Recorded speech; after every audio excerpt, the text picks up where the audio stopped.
kumba tinotonetsana nana madhamu nenyaya dzembwa idzodzi kuti hausitotipa nguva uri kuswera uri mumakeniwo. Imbwa inogona kutozvara kana pakati peusiku apa ari kundida ndiri kokumba but imbwa iri kubara ndofanira kunge ndichitoibatsira ndichiona kuti chiri kuzvara sei. Totonetsa zvinorwadza, it's painful. Totozongonyaro kushingisa sevarume but pamwe pacho totombochema but hamuzozvioni, anenge ari mahidden tears.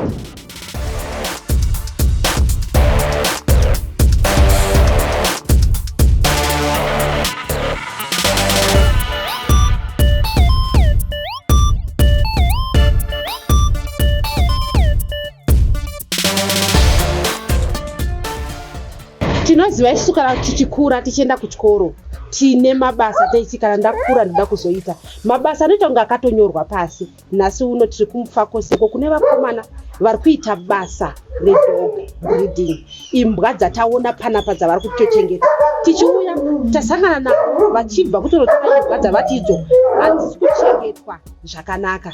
Ngatinzwei vakomana ava vachitaura kuti haso yavo imbori yei. Isusu haso redu tochengeta imbwa. Saka ndikangouya nembwa yangu ida kuchengetwa nongokupai. Zvatinoita tine boarding yembwa. Kana watadzobata imbwa yako zvakanaka unouya nayo wosiya mari. Wasiya mari imbwa yako tokuchengetera kusvika patinenge taita sei? Patinenge takwanisa. Kuzisu chikafu tinoita zvese tinoita boarding zvese nebreeding. Okay, machizonyatsosvika pamwongo. Ndinokwanisa kuya kuzochengetesa imbwa yangu asi we mimi futi you are into dog breeding. Tinoziva kuti munhu achikura anenge achiti inini ndine basa randoda kuita. Imi muchikura maiti muda kuzoitei kana makura? Ya ipapo inini ndiri artist. Ndoita portraits, art paint, water paint, portraits, pencils ichi. Saka ndozvatengokura tichida kuitawo. But unozongoone zvakaitonyika uzongoto plus ndiri munhu aifarira zvenature. Saka munature unozongondopa nejiwa kuti pepo uchionawo ndopandakazopinda uchi dog breeding naplazi yangu.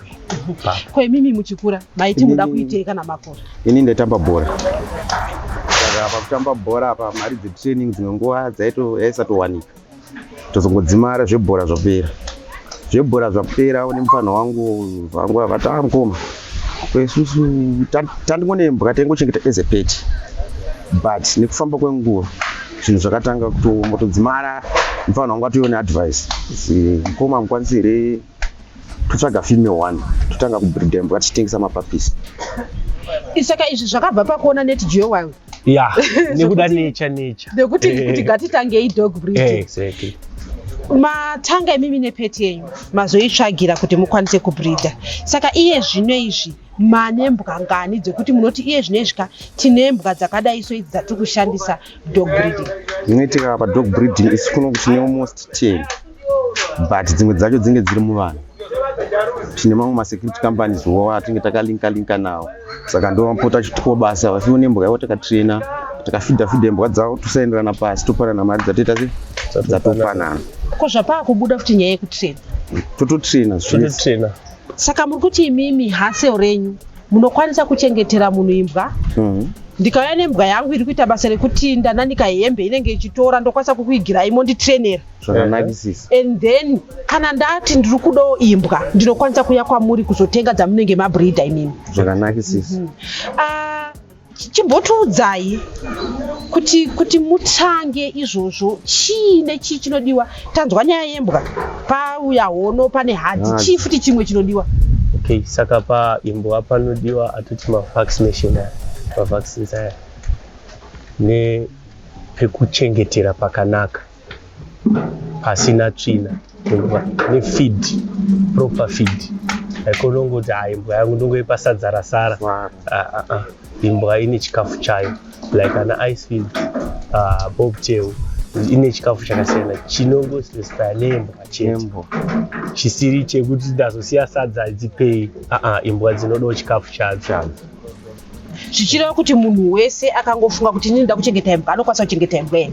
Kana kuti munokwanisa kuti pane mumwe munhu wekuti kunyange kuchengeta imbwa asi hazvisi mauri haukwanise kuzviita? Chii chimwe chinodiwa pakuchengeta imbwa? Zvinoitika pakuchengeta imbwa tete inyaya yepashoni. Isusu zvakafanana vanhu vese vatotengesera imbwa mapapisi kunoku. satata dhiri neuri kutengesera papi tutanga tanoona pakudainda imbwa yedu handiti kachekutanga chechi2 toona kuti wewe une chii chimwe chintotowane mari kutoti imbwa izwana chikafu chekuita se chekudya isi imbwa tingotengesera eni munhango yane mari kana ngotowangouya ungoti imbwa tata kutengesera Tinoda munhu ane love. istoda munhu ane love nembwa ngozi ezvinezvi vanomaona pane dzimwe 2 dzamatosa totobvonodzitora munhu takatomutengesera imbwa idzodzo bva atadza kuchengeta isusu patotengesa imbwa tosai enough davi tiyo watadzochengeta imbwa yedu tichakupa hafu mari yaukaita se wakabhadhara totora imbwa yedu back. Saka matenda unotorera munhu imbwa akatotadza kuchengeta zvichireva kuti mimi muri kuti here kwese kwamatengesa mapapisa munomboteera kunoona kuti imbwa dzimudzirise totoita follow up zvakanyanyisa asi katinomboona vamwe vanenge vari parodhi vakamira vakabata kapapiko vachingotengesera munhu ari kungopfuura nerodhi hamkuona vaive ndo vamwe vanotoipisa basa rebreeding because vaive vaudze munhu chokwadi vaive vanotengesera anonzi mamongoro because iwe unogona kunzi German Shepherd pachipatotama ruvati $300 wemurodhi womu unobva tinoda $70 but iyoyo wapiwa 70 ikhala isiriwe imbwa yawatenga saka vemurodhi vaivaya vanotenga haungavatenge but vanonyatsoziva kukosha kwembwa nekuda imbwa chaiwo chaiko vanositsvaga chitiudzaiwo mhando dzembwa dzamunobhridha imini isusu mhando dzembwa dzatobhridha tine maGerman Shepherd anonzi malongcoat toita anonzi maboabu dzese mbwa dzatokutaura dzemapedigree dzabva South Africa koita mahusky masiberian husky koita marottweilers dziri 5 dani tumatoy dogs twemumba tumamaltese Jack Russells netumahavanese zvese tinadzo idzodzo masmall breeds ngatiti handizive zvembwa munondiadvisa sei ndauya ndiri kuda imbwa pamwe ndiri ngoda imbwa yekuti itambe nemwana wangu munokwanisa kundiadvisa here kuti aiwa imbwa yakanaka kana kuda tizotamba nevana ndeiyi munozvifambisa sei ndangouya ini chandiri kuda imbwa ngona zvinoitika paimbwa ini chandokurudzira kuvanhu vanoda imbwa stiri ndoti vanhu tengai mapapisi makatenga mapapi tokupewa maadvise atinoita se atinokupai kuti imbwa munochengeta so kana toda kuti iite pet dog yepamba inowirira nemunhu wese tengai iri diki matenga imbwa iri diki moita kuti ijaire munhu wese wepachi wepamba kujaira munhu wepamba hakunetsi kungoti mvura yamunogeza maoko iyi ndo yamunopa imbwa yoita se dzonwa dzinenge dzatobata hwema hazvina chivanhu here sense of smelling into because imbwa inoshandisa sense of smelling saka tikageza maoko tese tiri papo inenge yakutoziya kutoti hwema because imbwa kuziya kwayo munhu inyaya yehwema saka izvi makazviverenga mumabhuku kati mazvidzidza pabreeding yamuri kuita izvi tinozoita tichitodzidzawo because isi mazuva ano magroup embwa nezvo zvimanhingi zvinobudiswawo pamadstv zvimachanel izvo ndo zvimwe zvikutotibatsira nechimwe chinhu ndandoda kutozobvunza kuti makazomboendawo here kunotrainwawo nevamwe vanoziya zvembwa isu zvatinoita tinoenda kune anonzi ana maabrezal kana muchimaziva kunoitwa competition nemaboabu emachi ikoko ndo kunodzidziswa futi zvimwe nekuona uchiona vamwe kuti vari kuzviita sei ndopaunonge wakuzodzidza uchitorawo manhamba nepaipai mudhara paipai ndakaona mune bhuwa rakanaka muri kufambisa sei muri kuzviita sei kosei richiteerera kudai ndo zvatinenge tichiita matimimi izvozvizvi mumakeji menyu mune mbwa dzinenge 10 saka dzinotokuzivai kuti iye zvino izvi vatenzi vasvika mukataura nadzo dzinotonzwa makadzipa mazita here nditsanangurirei pamwe dzese takadzipa mazita ende dzese togona kutodedza 1 chipinda mukeji todzibudisa dzese tosisa panze panapa hadzina kana munhu 1 wadzinomhanyisa hadzina chii dzinomirira komandi yabosi saka isusu kukomanda kwatinoita ndo kunoita kuti idzokere mukeji enda kunodya ita sei zvese imbwa haisi kuti tasiya imbwa panapa yakutomhanyisa mbwa nezvitini aiwa ende kuno paarea panapa makatovhunza pane yakamborumwa nembwa dzinochengetwa navakomana here vanototi hazviiti wozisi dzedu totatodzisocialize nevanhu tovanogarisana nevanhu saka mukuchengeta kwenyu imbwa uku taona tikuti anemi muri vaviri ndimi mega muri vaviri here vakuchengeta imbwa kwati mune vamwewo vechidiki vamuri kutora kuti mudzidzise kuti you can make a living out of dogs vakawandisa zoti kuno kumfa kuzi nenda nealmost majunior pana wangu vanenge almost kuma 5-6 saka ini zvandoita kwapana aka ndo vanouya vachipinda makeji nekufidha imbwa handiti kana vabva kuchikoro dzongo angonomuka kusenseni ozvita kana akatobatikana angonongofona mukoma ndakabatikana so ndokuita zvechikoro aiwa mufana muita zvakuita se zvakuita titone vana totobhadharirawo maraini school fees nezvozvizvi nembwa ndo kwandandida kuenda zvine cheuvire zvine mari here because kazhinji kacho munhu akati ndoda kuita izvi anenge achiti ndinozowana chii pane chandinowana here nekuti unoona mwedzi wongonti this is my hustle patotodza kubhadharira fees dzemwana imimi mune chamukona choti munokwanisa tonongedzera kuti tasai muone ichichi it's a product yakabva pakuchengeta imbwa alright aiwa titone vana vanoenda kuchikoro nazvo izvozvizvi handitika isusu community yedu yakangozara vanhu vemadrugs but tototrea kutobvisa vafanhu vechidiki mumadrugs tafanira kungouyai chidai nekudai ende vakatouya vakaningirikina every friday vanonga vachiona $10-15 avo kuenda kunodya kuchikoro kuita sei kusapota vafanhu vangu vanodawo zvebhoro utengerewo mashutazi nekuita sei zvikutobva pazvinhu izvozvi isusu sekutanga takatanga tichiti tiri kuteya sepassion art handiti pazvinhu sataita zvekufunga kuti hatorita business namukoma takazoti mukoma but isusu tikaita makeji tikaita breeding tinogona kuita mari zvafanana nini so far ndakugara ndega ndakatobva kune vabereki ndakutogara ndegawo ndatone mhuri yangu zvikutoitawo uye mota yamukuona irapa takatoitengawo nemari yembwa idzodzidzi nepane pamwe vanozoti tinotohaiwa kumasecurity like last year takaenda kuDemview chitunguiza kurishoyana kila tichi security pakudiwa imbwa because vanoziva kuti isusu imbwa dzedu dziri well trained hadzirume munhu dzisina command handiti ende isu hatimbobvumidzwa dzirume vanhu isu we just there for security ndozvatinoita isusu chinoita kuti imbwa irambe iri healthy ichikwanisa kubreedha chii mukona chinoita kuti imbwa dzigare dziri healthy imbwa ine for 5 weeks dzekuberekwa inobewa inonzi first puff is $12 nditika yabewa first puff inobva yabewa inonzi antibiotic nedeworming dziri pa 5 weeks ka tabva pa 5 weeks tabaya totanga kufidha nematumbu ehuku tototenga matumbu ehuku totanga kufidha mapapisi edu tosanganisa neinonzi Montigo kana kuti ice feeds tosanganisa totanga kupa mapapisi edu achidya ende mapapi anodya chikafu chocho anenge ari very very healthy zvadaro apa 9 weeks futi obayiwa reach 2 ino second puff pa 9 weeks toenda pa 12 obayiwa futi skechitira anobayiwa ka 3 saka pesa ma 12 kana one liter of 6 notozoti kutobudisa mari yakadai yobayiwa ende inini towanzotengesera imbwa dzedu dzapa 3 months atipe munhu imbwa iri pasi pe 3 tapedza kubayisa mavaccine ese ndokwanada kutoenda kuti saka imbwa dzenyu mimi munodzitengesa dzapedza majekiseni ese here chikafu chamuti ane zvacho izvi ngatiti imimi maita 20 mapapisi matumbu acho ehuku munoatora kupi munoenda kupi kwamunoona chikafu chamuri kufidha imbwa dzese dzamuinadzo kona zvinoitika ka tongoti takatengesa kana tine kana liter of 5 papisi togonongotora mari 2 mapapi toenda pasebo pane panonzi pasebo pahighline apo vanotengesa matumbu anodyiwa nevanhu anenge ari $100 kg saka isi hazvimboti wadzobudisa kana $200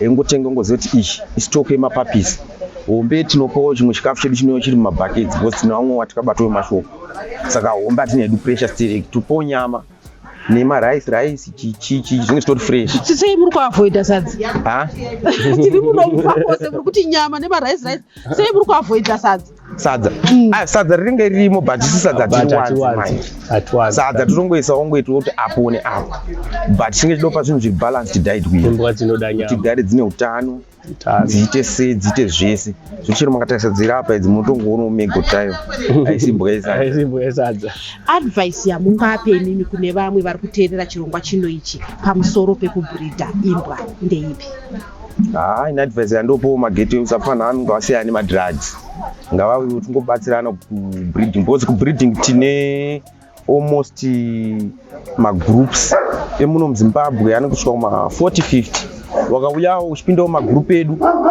tichibatsiranawo panana maadvice zvinodai fanira topanana vanhu wezina aziye zvese uye aziye zvese imi mamuziye zvese handi mukunzwa saka maadvice anotobvawo mune ivavo futi vasina zvichida tine munhu atobatwa mwoyo ari kuti uku kuimbwa idzi dzinenge chaidzo dzandiri kutsvaga munobatika panhamba ipi yekuti zvichida vanhu vanozoda kukubatai vachinzwa kana kuti kuyazotishe nekoko kuti ndinobata seimbwa yangu kana kuti kuuya saka tinotoisa imbwa kubhodhing ndozodzitora pane pambe kuti muda kufamba mudaenda kana out pamba pakusara pasina munhu mama ati peti yangu nisara chipuwa chikafu nani munokwanisa nguva yanayo kuno mubhadhira mapayments enyu sitosara nepeti pamunodzokawo motora peti yenyu iri mugood condition. Isi chasingadi vanhu vanositavha imbwa ende takatoona dzimwe imbwa kama-stray dogs tobata ende zvatovhona kubaisa kuma-stray dogs akugara uko saka tiri kutsvaka mabata ma-stray dogs ma-stray dogs nyaya yekuruma vanhu munharaunda saka tiri kutsvaka mabata tine kumwe kwatiri kuapply imwe nzvimbo pachimwe chiground chatiri kuapply nzvimbo ndozvadaenda kutobvunza kuti pamuri kubhuridhira imbwa apa pakaita sei inzvimbo yakasununguka here nekuti kana muine dzenyu kozoya vanhu vari kuunza kubhodhing nzvimbo yacho mune yakasununguka here yekuti imbwa dzikwane nzvimbo yakasununguka tinayo but tine manhamba aimbwa dzatinoita se dzatotora hatingotora ngoti tangoona imbwa tatora itadai ayo because imbwa takatotora imbwa isati yauye fanira tanga yagezwa yobayiwa mainjection kuti sazadzawo dzimwe imbwa zvirwere. ndanga ndakupai mukana wekuti mutiudzewo nhamba dzingashandiswe nevanhu zvichida varida kutenga kana kuti vada kuunza imbwa kubhodhing kana kuti vada kumboya kuzoisiya vachishanya taiwa vanofona panhamba dzinoti 776 153 688 right 0772 990 536 kana patiktok tiripo mutsvaga yakanzi Jamaican Kennels tiripo ipapo unoonawo dzimwe type dzembwa dzatinadzo papeji redu iro saka imimi munonzi vakomana vembwa nekuti tinozwa munhu achinzi avo ndibaba bhutsu avo ndamutsvairo saka imimi muri basi kuno kuti namambo emafoni ini zita rangu ndonzi Munyaradzi Bwana Ali kana kuti Jamaica ndinoitawo haso rangu rekuchengeta imbwa nekutraina imbwa nekubata imbwa zvakanaka. Right, ini ndinonzi Brandon Mudala kana kuti Ninja ndochengeta imbwa ndinofarira kutochengeta imbwa asi chimbondudzai ukaroora mukadzi nemari yembwa anonzi mukadzi wei mukadzi wangu akaroorwa nemari yembwa toti mota tikunamira stika kuti mota yembwa yembwa aiwa uya azviramba azvitora kuti mota yakatengwa nemari yembwa kwete mota yembwa aiwa maita basa thank you totenda ini ndiri kuuya zotora kapapika aiwa you are free to come. Imbwa tichitaura navo vataura kuti imbwa dzinoda rudo uye pane umwe aexplaina achititsanangurira kuti imbwa idzi vanodzichengeta sei kubva dziklinira padzinogara nekudzipa chekudya. isusu kana tichiklina tinoklina every day zvatinoklina every day tinoshandisa detergent yedu yatinoshandisa inonzi thick bleach ndio yatinoshandisa kuklina macages edu. Saka zvatinoita takatapisa tsvina kana taibvisa tine septic tank redu rirapo kana taisa tsvina yedu momo then toapply thick bleach yedu manje. So how we apply our thick bleach tinenge tine mvura yedu todira thick bleach yedu pasi tadira thick bleach yedu tinobva tashandisa brusho tine mabrushes atinawo atinoshandisa kukweshesa thick bleach tomboidira pasi kuti imbodya tsvina inenge yararira iri panze tinoklina every day. So kana yadaro then tinousa brusho yedu totanga taapply todira mvura mumakennel edu imbwa dzedu tenda dzivhurira dzichitendera mukeji medu. So what we do takutoapply thick bleach yedu takutokwesha pasi kubvisa tsvina yedu yaya kudzinga mabugs maticks nemaflies. Thick bleach iyo inoshanda zvese kudzinga maticks mabugs nemaflies. ndofunga kana smell yacho makutoinzwawo mega imini ndofunga mukutoinzwawo kuti zvinonge zvatochinja. Saka izvi tozviita every day, it's our everyday thing. Totozviita every day on our daily basis. Togeza utomunga totakuenda kubasa tendiriko kuJamaican Kennels ikoko. So mvura yedu ine driveway yekuti takwesha mvura yedu ine mainoenda namo mainoerera namo takagadzira septic tank. Saka itozita makeji ese, each cage every day on a daily basis. That's what we do. Ona zvakaita imba iyi takatobva toitorowo nezuro nevana vachitobva vatora nhasi. Ivo vana ava vakupinda mu2.5 months, but taisaimuone between ishi neine macho neishi iri kupitino yane imbwa dzakangozvarwa same, but idzi imbwa idzi dzemabig breeds, but munhu akutotadza machengeta. Saka isu wakatadza kuchengeta chinhu chedu toya totora. Ndofunga mungoona female is a big dog, but hey munhu zvakamuremerawo. Saka takangoendobva taitora uyo hatina mari yatikamboya akatofonega ndazvitadze mutore mbwa iyi. Saka vanenge vatadza kuchengeta imbwa achitokona achiita se tichidzitorawo imbwa idzodzo tochengeta imbwa zvakanaka. Chatisingade vanhu vanoita dog abuse. Dog abuse haibude boys. Ndofunga mungoonawo mega zvikuitika munhu wetori family yedu iyi. Saka hatifare kuona family yedu ichiita zvaikaita kudai so. Imbwa munhu Simon maronda esa kana kugezwa imbwa haisi kugezwa inhata maronda kudai so, but imbwa icheke after 3 weeks from now chakusenderai pasocial media yedu. 3 weeks from now muchazoiona imbwa iyo iyi chakusenderai zvedu WhatsApp platform, TikTok nepafacebook platform. Kana usina rudo nembwa usatore imbwa. Kana usina rudo nembwa please gara wasiya. Imbwa inodawo rudo kutopfura munhu chaiye. Imbwa munhu totone pakuchengeta imbwa mukuona imbwa idzi neidzi dzakatoenzana pamakore pamwedzi 2.5 months, of which idzi dzinotokura kudarika this breed yeGerman Shepherd dog.